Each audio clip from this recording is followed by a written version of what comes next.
Greetings, dear ones. I'm Kryon of Magnetic Service.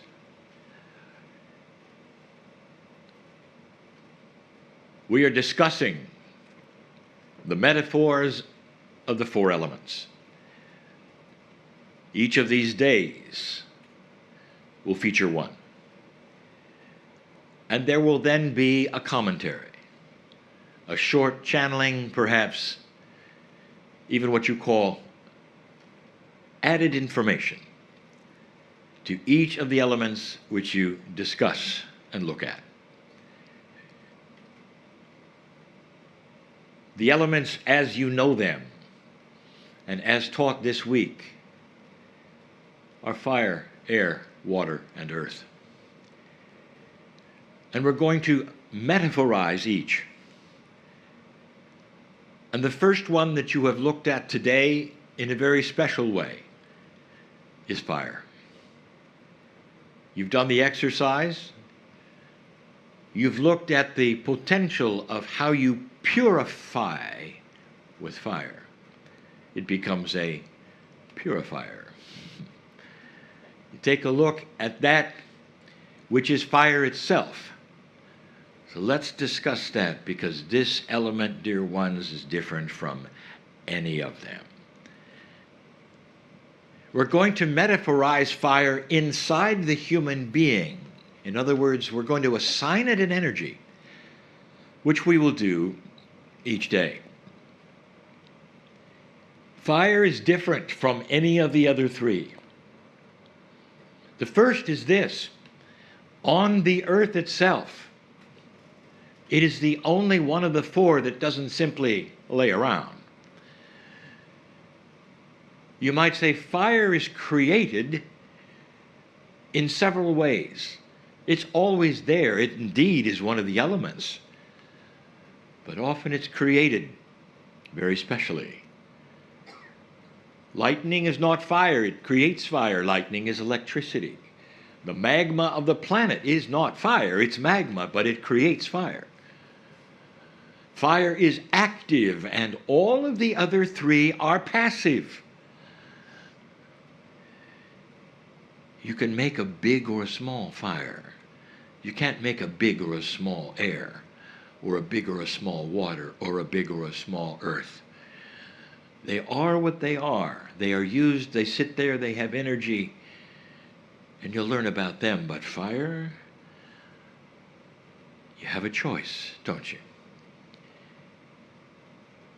Fire does not necessarily always exist for you to simply pick it up and carry it around like you would water or earth. It's not always available, such as air.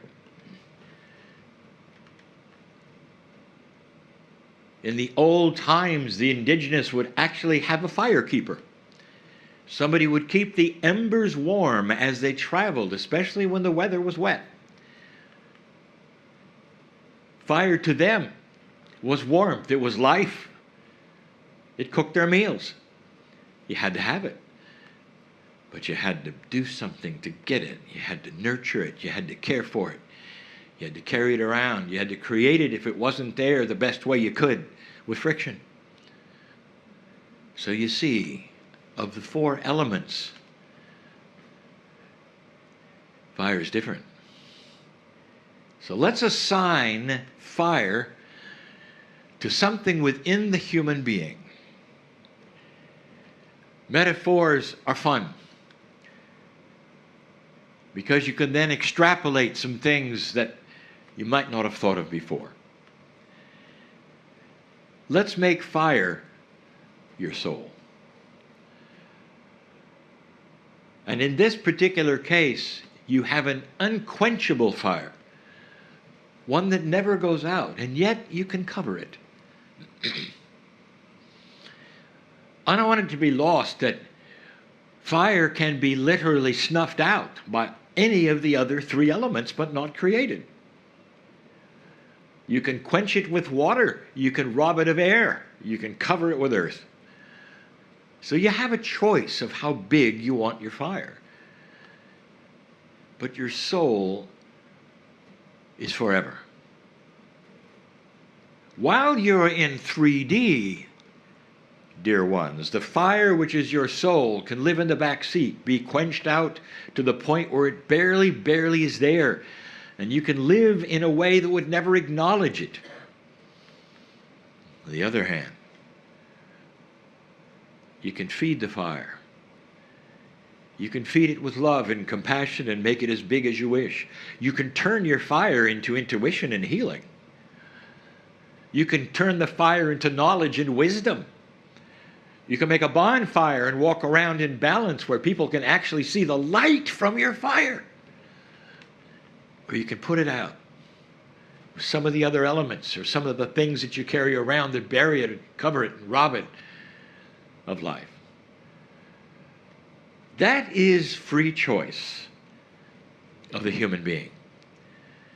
What happens when you start to cover the fire is it no longer generates light. Fire is active, none of the other elements are, therefore it has something it does. It broadcasts itself. Fire broadcasts an energy called heat and light. And so in this metaphor, you can see that which is the fire that you have. And you can look at it two ways. What does the fire consume? Is it dangerous? It can be what you want it to be. Dear ones, I close with this.